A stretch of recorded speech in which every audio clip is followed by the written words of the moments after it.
Sí, gracias. Ya. Eh, ya.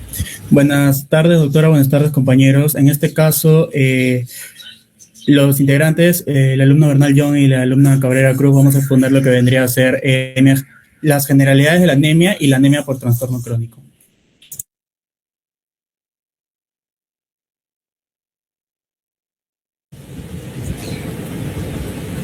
Buenas tardes, doctora.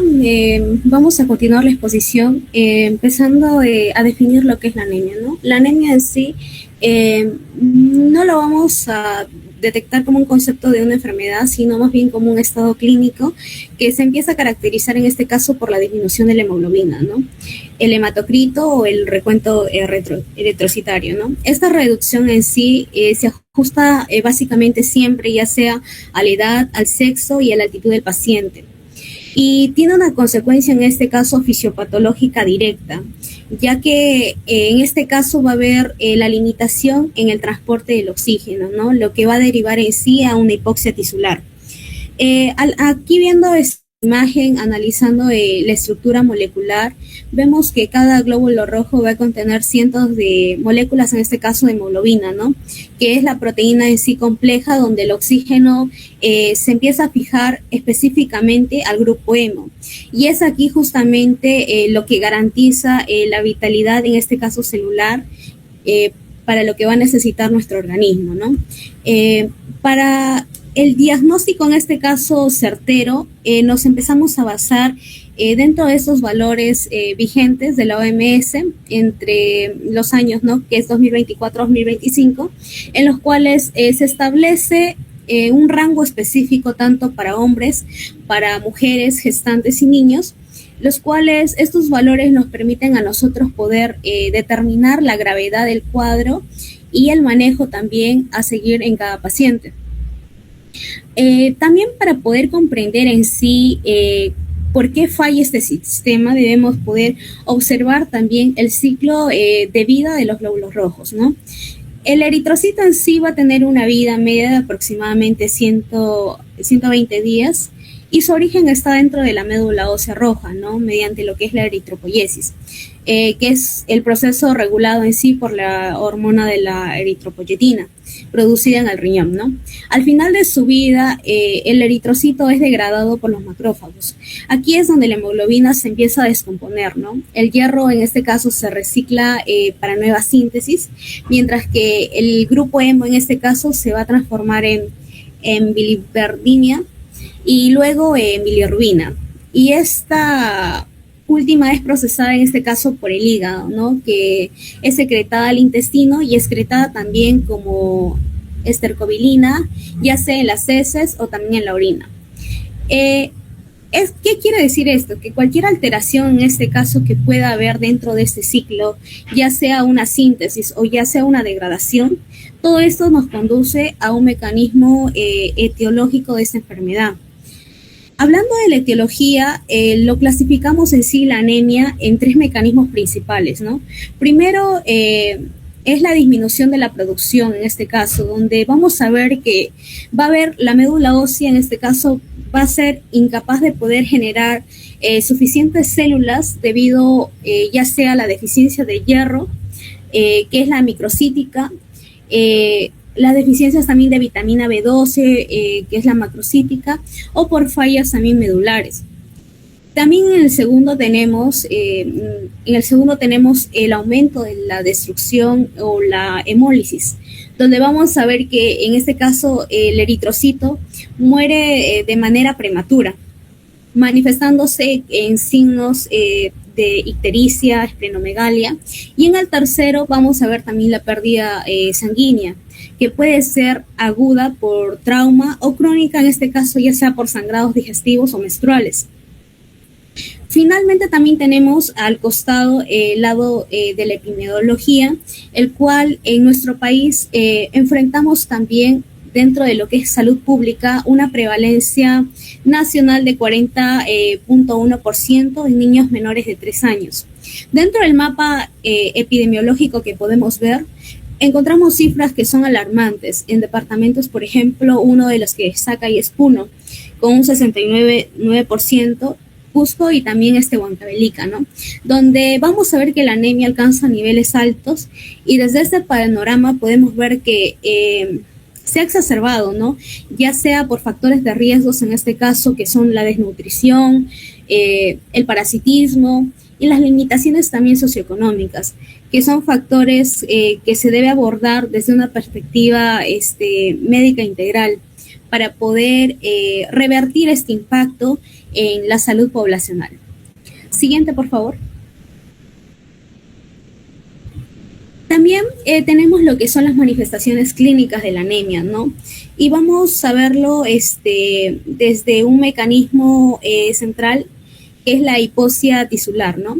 En este caso, la disminución de la hemoglobina reduce la capacidad del transporte de oxígeno hacia los tejidos, que va a afectar en sí el metabolismo celular, ya que la fosforilación, en este caso oxidativa, en la mitocondria, a consecuencia vamos a ver que estas células producen menos ATP, ¿no? Lo que explica esos síntomas en muchos de los pacientes, que es la fatiga y la debilidad, ¿no? Que son uno de los síntomas más frecuentes y que muchas veces es el motivo de consulta. También tenemos la palidez, que también podemos verlo acá en la imagen.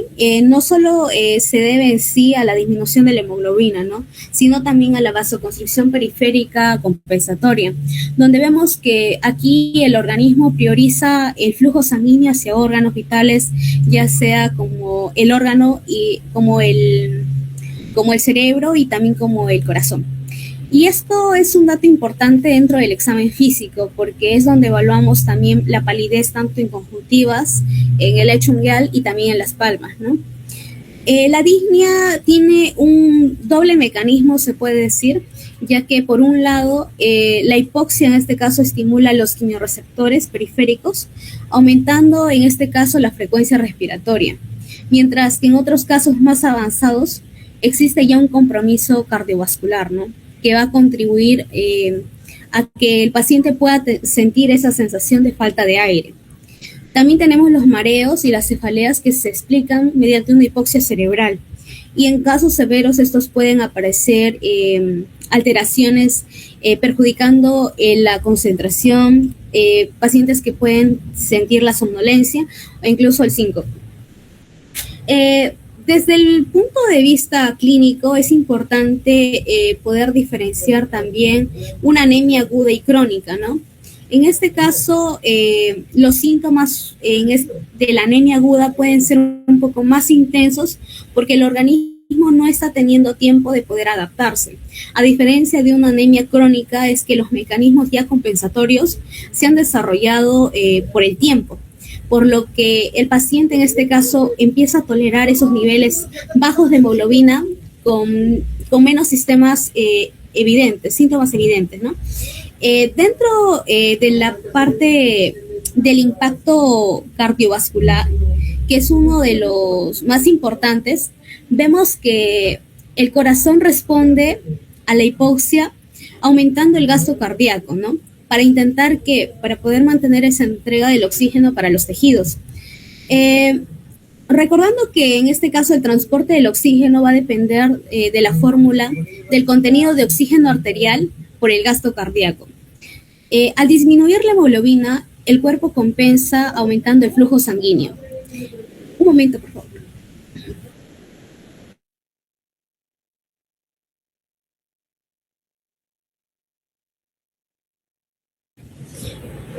Bueno, continuando, esto se logra también mediante varios mecanismos. El primero que tenemos también es la taquicardia, ¿no? Que está mediada en este caso por la activación del sistema nervioso simpático, ¿no? El segundo es el aumento del volumen sistólico, lo que incrementa este gasto cardíaco.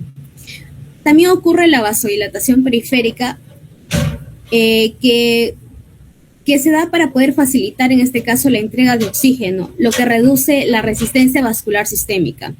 Además, en anemias crónicas se puede aumentar el volumen plasmático, contribuyendo así a un estado de circulación de hiperdinámica.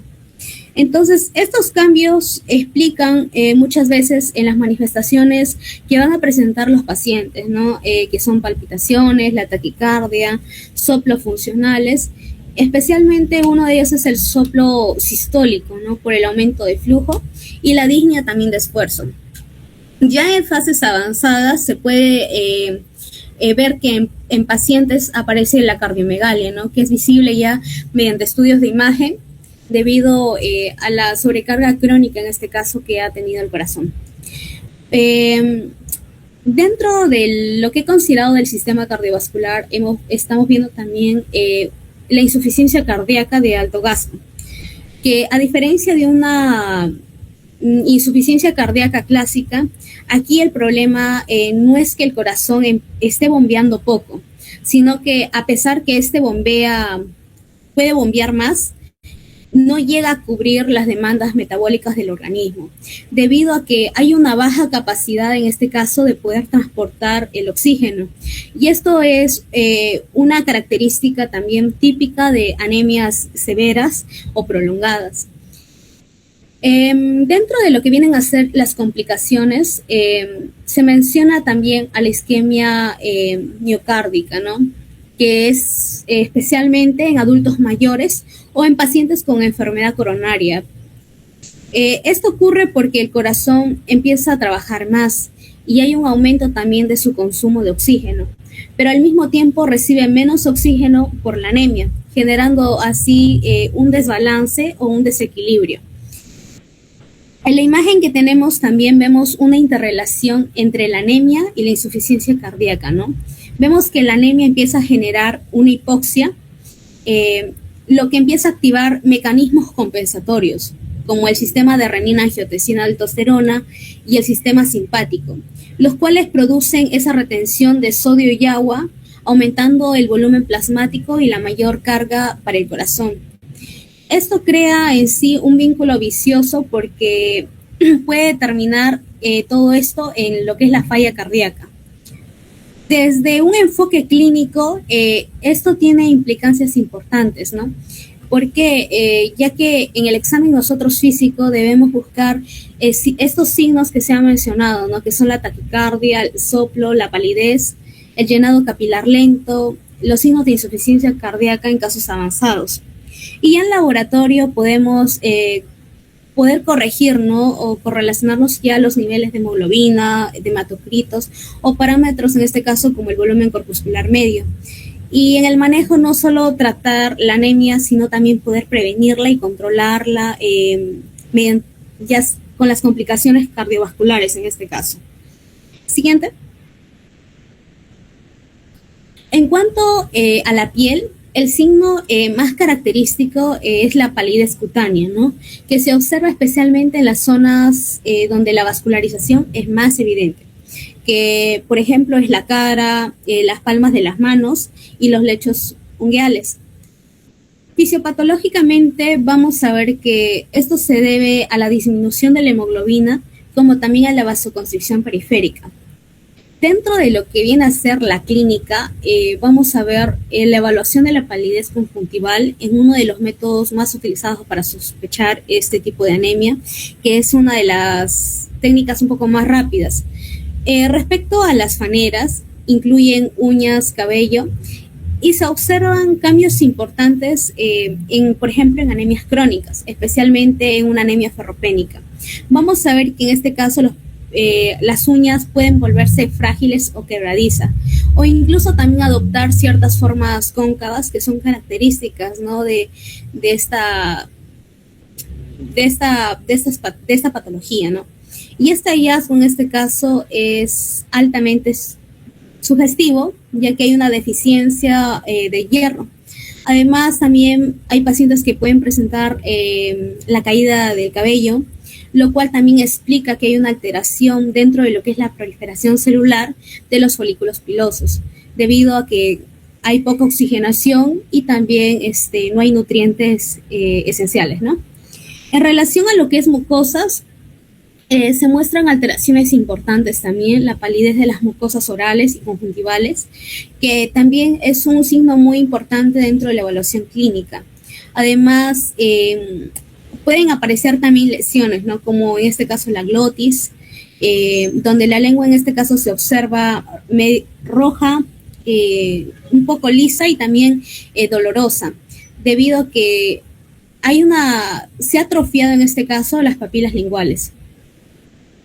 También es frecuente la queilitis angular, que se presenta como lesiones dentro de lo que vienen a ser las comisuras labiales. Y estas manifestaciones en sí son comunes dentro de anemias por deficiencia de hierro, de vitamina B12 o ácido fólico. Y esto refleja una alteración dentro de una renovación epitelial, ¿no? Entonces, es importante poder evaluar estos signos, ya que tienen un valor dentro del diagnóstico. Básicamente, por ejemplo, en contextos con recursos limitados, ¿no? El examen físico puede ayudar también a poder cobrar una relevancia y poder permitirnos orientarnos también al tipo de anemia. Por ejemplo, en el caso de una coliniquia y una queilitis angular, se va a orientar más hacia una anemia ferropénica, a diferencia que si tratamos de una glotis marcada, que se puede ver en un paciente, más nos sugiere a una anemia megaloblástica, ¿no? ¿Siguiente? Vemos también que la anemia afecta también al sistema muscular, ¿no? Lo cual es fundamental dentro del músculo, ya que es uno de los tejidos más dependientes para el funcionamiento adecuado. Aquí el punto se centra en que la disminución de la hemoglobina y del hierro va a producir en este caso que se reduzca ese transporte de oxígeno hacia los músculos, ¿no? Como se puede observar aquí en la imagen, vamos a ver que los glóbulos rojos, que son los encargados de llevar el oxígeno, pero al estar en este caso disminuido o menos de sus valores y ser menos funcionales, vamos a ver que esto conlleva, ¿no?, a que haya menos oxigenación, y esto impacta al metabolismo, en este caso energético. Desde el punto fisiopatológico vamos a ver que en este caso el músculo tiende una energía principal, que es a través de la fosforilación oxidativa dentro de la mitocondria, y un proceso altamente dependiente del oxígeno. Pero cuando hay anemia en este caso, este proceso se limita, ¿no? Lo que va a obligar en este caso a que nuestras células musculares puedan utilizar vías anaeróbicas, que son ya menos eficaces, por lo tanto producen en este caso menos ATP. Al haber esa disminución, en este caso de la energía, se explica en el paciente que pueda presentar justamente, ¿no?, la fatiga muscular de manera prematura, que es uno de los síntomas característicos, ¿no?, de lo que es la patología de la anemia. Además, podemos ver también que acá se menciona dentro de lo que es la reducción de la mioglobulina, ¿no?, que vamos a ver que esta es una proteína que está presente en el músculo, que almacena el oxígeno y facilita también su utilización durante la contracción muscular. Pero cuando hay un déficit del hierro, en este caso la síntesis de la mioglobulina también puede verse afectada, ¿no?, lo que genera que haya más falta de oxígeno disponible para el músculo. Y como consecuencia de estos mecanismos que podemos ver, se producen efectos dentro de lo que es el músculo. Se observa ya la pérdida de la fuerza y resistencia, ya que el músculo no puede sostener una actividad prolongada por la falta de energía. También hay una alteración dentro del metabolismo energético, con acumulación del ácido láctico, lo que contribuye a que haya dolor, pesadez durante el esfuerzo. En cuanto a los síntomas clínicos, mencionamos acá la debilidad generalizada, ¿no?, especialmente en lo que son las extremidades, lo cual viene a ser típico en pacientes con una anemia moderada o severa, y también pueden presentar el dolor muscular o la sensación de la pesadez al realizar alguna actividad física. También vemos el hormigueo o el adormecimiento, que aparece en algunos casos cuando hay deficiencia, en este caso de vitaminas, como la vitamina B12, que afecta en este caso el sistema nervioso. Y otro punto también tenemos la recuperación después del ejercicio, ya que el músculo empieza a tardar más para poder reponer las reservas energéticas.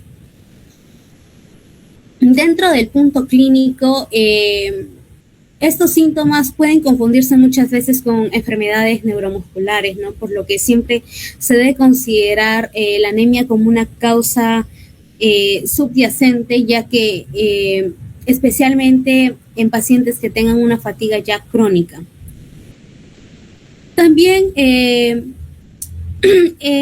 aquí abordamos cómo se mejora esa función muscular, ¿no? Lo cual tiene una implicancia ya terapéutica. La importancia en este caso de la alimentación rica en hierro, que es esencial, ¿no? Para la síntesis de la hemoglobina y de la mioglobina. La vitamina C, que también ayuda a la absorción del hierro a nivel intestinal, y también suplementos de hierro, ¿no? Siguiente.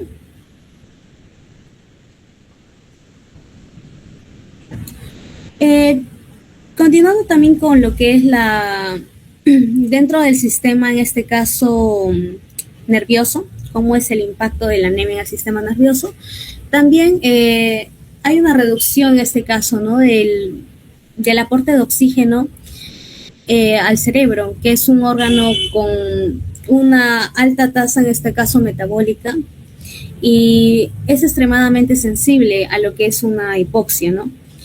Dentro de la fisiopatología que inicia en sí como una hipoxia cerebral, vamos a ver que al caer en este caso los niveles de hemoglobina, se empieza a disminuir la disponibilidad del oxígeno, alterando el metabolismo neuronal, y así se deriva en una producción ineficiente del ATP, ¿no? Esa crisis energética se manifiesta clínicamente a través de síntomas generales, ¿no? Que presentan los pacientes, como el mareo, la cefalea de tipo pulsátil, debido a que hay una vasodilatación compensatoria, la fatiga mental, la somnolencia. Y dentro de lo que podemos ver de la fisiopatología cerebral, hay una disfunción sináptica en este caso, que empieza a generar síntomas agudos, ¿no? Que comprometen funciones, como observamos alteraciones cognitivas significativas, ¿no? Donde vemos que la falta de aire para las neuronas se traduce en reducción, en este caso, para la concentración, fallas de la memoria y un descenso general dentro de un rendimiento intelectual. También vemos que el estado de ánimo también se ve afectado, ya que hay cuadros muchas veces en pacientes de irritabilidad, de ansiedad, que responden muchas veces a la falta de la activación cortical, ¿no? La anemia en este caso no solo se afecta por la falta de oxígeno, sino también por defectos metabólicos específicos, según el nutriente en este caso faltante. Un punto importante es también el déficit de la vitamina B12. Aquí el daño empieza a trascender a lo funcional, ¿no? Para volver a lo estructural, ya que la vitamina B12 en este caso es un cofactor que hace la síntesis de la metionina, y por ende en el que lo conduce también al mantenimiento de la vaina de mielina, ¿no?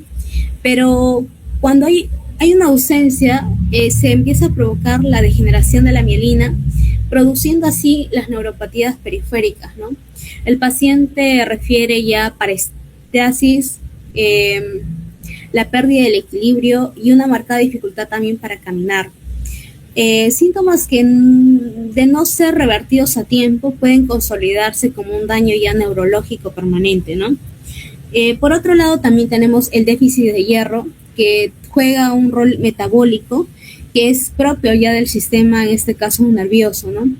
Ya que el hierro actúa mediante la síntesis de neurotransmisores, los cuales son importantes, ¿no? Como en este caso la dopamina, la serotonina, y a la carencia de ellos altera estas vías químicas, lo que implica síntomas conductuales como el síndrome de las piernas inquietas, la irritabilidad que va a tener persistente. Siguiente. Y el sistema también gastrointestinal, ¿no? Que actúa en sí como una puerta de entrada para los sustratos críticos para la hematopoiesis, ¿no? Aquí el rol principal de este sistema viene a ser ya la absorción, ¿no? La absorción del hierro y de la vitamina B12 y el ácido fólico. Este proceso es altamente específico, mientras que el hierro empieza a absorber principalmente en el duodeno. La vitamina B12 requiere la integridad, en este caso, del ilion, y el ácido fólico del intestino delgado proximal. Cuando esta salud digestiva se rompe, entramos ya en un ciclo patológico que nos lleva a la anemia. El paso a paso de esta descompensación empieza a iniciar por la ruptura de la salud intestinal, ¿no? Y esto puede ocurrir por dos vías, ya sea por la malabsorción, donde las patologías como una enfermedad, la gastritis atrófica o la celíaca dañan las vellosidades que impiden esa captación de nutrientes, o la pérdida crónica de sangre, donde hay lesiones como úlceras, pólipos, hemorroides que generan sangrado, ¿no? Y a menudo detectados solo como sangre oculta o melenas. Y esta falta de insumos o la pérdida directa de eritrocitos genera una insuficiencia en la médula ósea, lo cual disminuye en este caso la electropoiesis, y resultando los valores menores, ¿no?, de los niveles de hemoglobina, lo que desencadena síntomas ya de fatiga, palidez, palpitaciones por hipoxia tisular, ¿no? Desde el punto de vista clínico, el aparato digestivo también nos da ciertos signos para el valor diagnóstico, ¿no? Además de los síntomas generales que son la náusea, la pérdida de apetito, el dolor abdominal leve, también podemos prestar esa atención a los hallazgos específicos, ¿no? Que es la glotis, por ejemplo, que es una lengua roja, lisa y dolorosa, que es muy frecuente, ¿no?, dentro de la ferropenia. Incluso podemos encontrar signos también complejos, ¿no?, como la pica, que es el deseo de poder comer, en este caso tierra o hielo, la disfagia, que es un conjunto, ¿no?, con la anemia ferropénica, y nos obliga también a sospechar, ¿no?, de un síndrome, en este caso de Plummer-Vinson. Siguiente.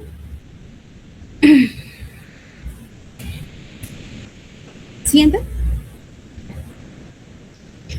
Hablando ya del diagnóstico, en este caso de la anemia, el diagnóstico se va a basar en el proceso, en este caso, sistemático, que no solamente se busca confirmar en este caso que haya una disminución en la hemoglobina, sino que se busca identificar cuál es la causa. Entonces, desde el punto clínico, este proceso se desarrolla en tres pasos fundamentales, que es la evaluación clínica inicial, la confirmación mediante estudios de laboratorio y finalmente la determinación etiológica, ¿no?, la causa. En la evaluación clínica se basa en la identificación de lo que son los signos y los síntomas característicos, entre ellos hallazgos más frecuentes: palidez, cutiomucosa, especialmente visible en la piel, en las conjuntivas, que reflejan también la disminución de hemoglobina. Los pacientes suelen presentar fatiga, cansancio, disnea de esfuerzo, debido a la reducción de la capacidad del transporte del oxígeno. Otros signos que incluyen es las palpitaciones, la reducción de la capacidad del transporte de oxígeno, palpitaciones, respuestas compensatorias cardiovasculares, en las uñas, ¿no?, las uñas en cuchara, que son típicamente asociadas a la déficit de hierro. Todo ello nos orienta de manera a sospechar de una anemia, pero no es suficiente para poder confirmar en sí un diagnóstico, ¿no? El segundo paso sería la realización de un hemograma completo, que constituye en sí la prueba fundamental para poder confirmar la anemia. Aquí se evalúan ya los parámetros claves como la hemoglobina y el hematocrito. Cuando hay valores disminuidos, se confirma el estado anémico, y además el hemograma permite analizar características, en este caso de los eritrocitos, mediante índices eritrocitarios, ¿no? Lo cual nos permite llevar a la clasificación morfológica ya de la anemia, que lo vamos a explicar en la siguiente diapositiva, ¿no? ¿Cuál es la clasificación en este caso de la anemia? Dentro del tercer paso que vamos a encontrar, consiste en los estudios específicos ya para determinar la causa de la anemia, siendo los estudios del metabolismo del hierro uno de los más relevantes en la práctica clínica. La ferritina sérica es el marcador más sensible para poder evaluar las reservas de hierro. Valores bajos indican el déficit de hierro. El hierro, en este caso sérico, y la saturación de transferrina también aportan información clave, ¿no?, dentro de una anemia ferropénica, ya que estos se encuentran disminuidos, mientras que una anemia de enfermedad crónica pueden estar bajos o normales, pero con ferritina normal, ¿no?, o elevada, debido a su papel, en este caso, como reactante dentro de esta fase aguda. Como base en estos estudios es posible poder identificar las principales causas de la anemia, ¿no? La deficiencia del hierro o una anemia ferropénica. El proceso final del diagnóstico se integra correlacionando los hallazgos clínicos con los resultados de laboratorio. La presencia de los signos clínicos junto con la hemoglobina baja confirma en este caso la anemia, mientras que el análisis, en este caso el frotis periférico y los índices eritrocitarios, permiten definir el tipo morfológico.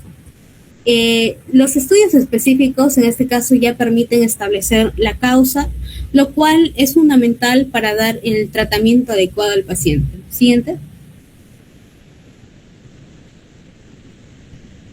Y dentro de la clasificación de la anemia, vamos a ver que se va a clasificar en dos ejes. Una es según su evolución, que va a tener dos formas, ¿no? Que es una, la anemia aguda, que se va a presentar con un inicio súbito. Generalmente acá hay hemorragias masivas, proceso de hemólisis aguda, y aquí el organismo no tiene que activar el mecanismo de compensación hemodinámica, ¿no?, lo que convierte en una urgencia médica con síntomas intensos. A lo contrario que cuando hay una anemia crónica, esta tiene un inicio lento, pero es progresivo. Y en este escenario el cuerpo activa una adaptación compensatoria, como lo había explicado al inicio, ya que esto permite que el paciente tolere justamente sus niveles bajos de hemoglobina, siendo el manejo habitualmente más controlado y ambulatorio. Sin embargo, también tenemos la siguiente clasificación, que es según la morfología, ¿no? Aquí es donde se encuentran los índices, en este caso hematimétricos, siendo en este caso el principal el volumen corpuscular medio, ¿no?, que es el índice que se mide en este caso en fentrolitros. El tamaño promedio de los glóbulos rojos, acá podemos observar en la tabla, se divide en este caso en tres, ¿no? La microcítica, que es cuando el valor es menor a 80 fetrolitos, lo cual indica, ¿no?, que los glóbulos rojos en este caso son pequeños, lo cual es característico de una deficiencia de hierro o una talasemia. La normocítica en este caso, cuando se mantienen los valores de 80 a 100 fetrolitos, el tamaño es aquí normal y se asocia a enfermedades ya crónicas o hemorragias recientes, ¿no? Dentro de lo que es la macrocítica, los valores ya exceden, ¿no?, de lo que son los 100 fetrolitos, dándonos así el tamaño de los glóbulos son grandes. Acá se puede encontrar una déficit de vitamina B12 o de ácido fólico, ¿no? Complementando ello también tenemos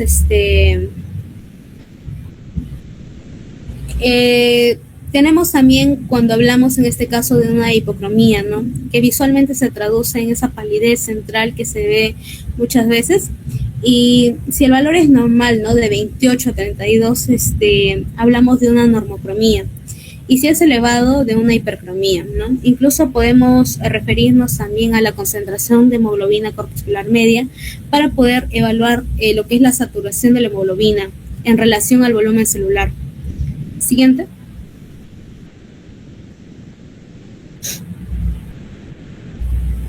La clasificación de la anemia según su mecanismo también se basa principalmente en identificar el problema por el cual ocurre, ¿no? Los glóbulos rojos en este caso que están perdiendo o se está destruyendo, o por qué la médula ósea en este caso no está produciendo de manera adecuada. El primer paso es cuando se estudia una anemia, es medir el número de reticulocitos, ¿no?